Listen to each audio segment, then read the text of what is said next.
യേശുവാകുന്ന നിത്യസത്യവചനത്തിനായി ഞങ്ങൾ അങ്ങയെ സ്തുതിക്കുന്നു.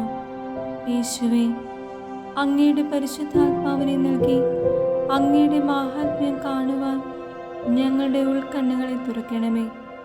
വചനമനുസരിച്ച് അങ്ങയുടെ സാക്ഷിയായി ജീവിച്ച് നിത്യജീവിതത്തിന് ഞങ്ങളെ അർഹരാക്കണമേ. ആമേൻ.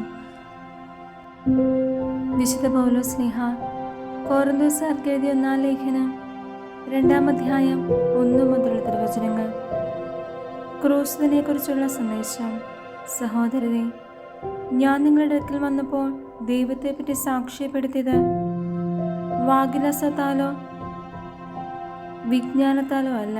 നിങ്ങളുടെ ഇടയിലായിരുന്നപ്പോൾ യേശുക്രിസ്തുവിനെ കുറിച്ചല്ലാതെ, അതും ക്രൂശിതനായതിനെ കുറിച്ചല്ലാതെ മറ്റൊന്നിനെ കുറിച്ചും അറിയേണ്ടതില്ലെന്ന് ഞാൻ തീരുമാനിച്ചു. നിങ്ങളുടെ മുമ്പിൽ ഞാൻ ദുർബലനും ഭയചകിതനുമായിരുന്നു. എൻ്റെ വചനവും പ്രസംഗവും വിജ്ഞാനം കൊണ്ട് വശീകരിക്കുന്നതായിരുന്നില്ല, പ്രത്യുത ആത്മാവിൻ്റെയും ശക്തിയുടെയും വെളിപ്പെടുത്തലായിരുന്നു. നിങ്ങളുടെ വിശ്വാസത്തിൻ്റെ അടിസ്ഥാനം മാനുഷിക വിജ്ഞാനമാകാതെ ദൈവിക ശക്തിയാകാനായിരുന്നു അത്,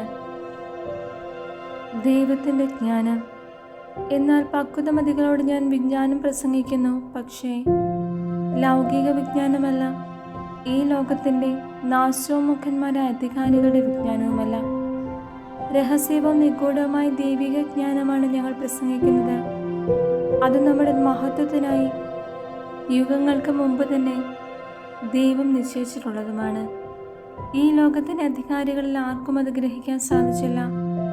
സാധിച്ചിരുന്നെങ്കിൽ മഹത്വത്തിൻ്റെ കർത്താവിനെ അവർ കുരിശിൽ തറയ്ക്കുമായിരുന്നില്ല. എഴുതപ്പെട്ടിരിക്കുന്നത് പോലെ ദൈവം തന്നെ സ്നേഹിക്കുന്നവർക്കായി സജ്ജീകരിക്കുന്നവ കണ്ണുകൾ കാണുകയോ ചെവികൾ കേൾക്കുകയോ മനുഷ്യ മനസ്സ് ഗ്രഹിക്കുകയോ ചെയ്തിട്ടില്ല. എന്നാൽ നമുക്ക് ദൈവം അതെല്ലാം ആത്മാവ് മുഖേന വെളിപ്പെടുത്തി തന്നിരിക്കുന്നു. എന്തെന്നാൽ ആത്മാവ് എല്ലാ കാര്യങ്ങളും, ദൈവത്തിൻ്റെ നിഗൂഢ രഹസ്യങ്ങൾ പോലും അന്വേഷിച്ച് കണ്ടെത്തുന്നു. മനുഷ്യൻ്റെ അന്തർഗതങ്ങൾ അവൻ്റെ ആത്മാവല്ലാതെ മറ്റാരാണ് അറിയുക? അതുപോലെ തന്നെ ദൈവത്തിൻ്റെ ചിന്തകൾ ഗ്രഹിക്കുക ദൈവാത്മാവിനല്ലാതെ മറ്റാർക്കും സാധ്യമല്ല. നാം സ്വീകരിച്ചിരിക്കുന്നത് ലോകത്തിൻ്റെ ആത്മാവിനെയല്ല, പ്രത്യുത ദൈവം നമുക്കായി വർഷിക്കുന്ന ദാനങ്ങൾ മനസ്സിലാക്കാൻ വേണ്ടി ദൈവത്തിൻ്റെ ആത്മാവിനെയാണ്. തന്നിമിത്തം ഞങ്ങൾ ഭൗതിക വിജ്ഞാനത്തിൻ്റെ വാക്കുകൾ പ്രസംഗിക്കുകയല്ല, ആത്മാവ് ഞങ്ങളെ പഠിപ്പിച്ചതനുസരിച്ച് ആത്മാവിൻ്റെ ദാനങ്ങൾ പ്രാപിച്ചവർക്ക് വേണ്ടി ആത്മീയ സത്യങ്ങൾ വ്യാഖ്യാനിക്കുകയാണ് ചെയ്യുന്നത്. ലൗകിക മനുഷ്യൻ ദൈവാത്മാവിൻ്റെ ദാനങ്ങൾ ഭോഷത്വമാകിയാൽ അവനത് സ്വീകരിക്കുന്നില്ല. ഈ ദാനങ്ങൾ ആത്മീയമായി വിവേചിക്കപ്പെടേണ്ടവയാകിയാൽ അവ ഗ്രഹിക്കാനും അവന് സാധിക്കുന്നില്ല. ആത്മീയ മനുഷ്യൻ എല്ലാ കാര്യങ്ങളും വിവേചിച്ചറിയുന്നു.